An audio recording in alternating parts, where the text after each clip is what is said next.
The story of Harry Potter begins in the most ordinary of places, number 4 Privet Drive, where a young boy with a lightning bolt scar lives a life of neglect and misery under the stairs. Harry is an orphan, raised by his cruel Aunt Petunia and Uncle Vernon Dursley, who treat him like a burden while spoiling their own son Dudley. Everything changes on Harry's 11th birthday, when a giant man named Rubeus Hagrid crashes through the door of a remote shack to deliver a letter that the Dursleys have tried to hide. Harry learns the truth about his identity. He is not just a boy, but a wizard, and his parents did not die in a car crash as he was told, but were murdered by the most dangerous dark wizard of all time, Lord Voldemort. Harry survived that night with only a scar, an event that made him a legend in the wizarding world before he could even walk. Hagrid takes Harry to Diagon Alley,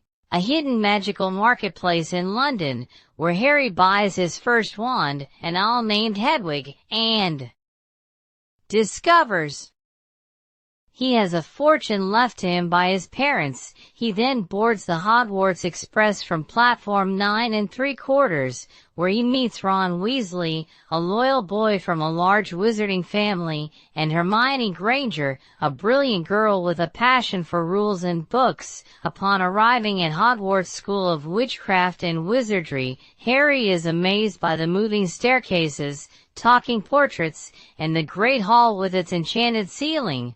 During the sorting ceremony, a magical hat places Harry in Gryffindor House, where he begins his education in potions, charms, and transfiguration. He also discovers a natural talent for flying on a broomstick, becoming the youngest seeker in a century for the Gryffindor Quidditch team.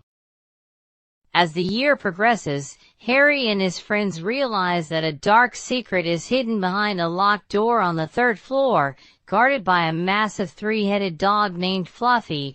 They discover that the school is hiding the Sorcerer's Stone, a powerful artifact created by Nicholas Flamel that can turn any metal into gold and produce the elixir of life, granting immortality.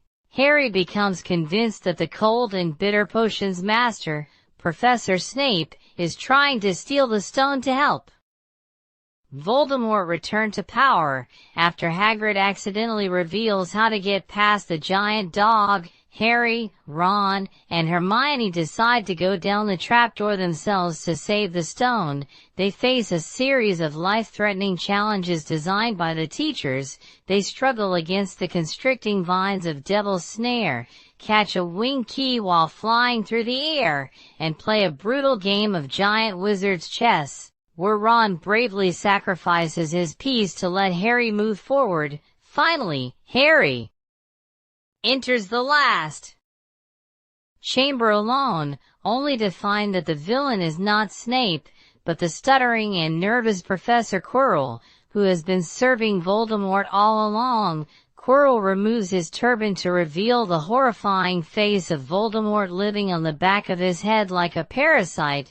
Voldemort tries to use Harry to get the stone from the Mirror of Eriste, but the mirror only gives the stone to someone who wants to find it but not use it. Harry feels the stone drop into his pocket. When Quirrell tries to attack, his skin blisters and burns upon touching Harry.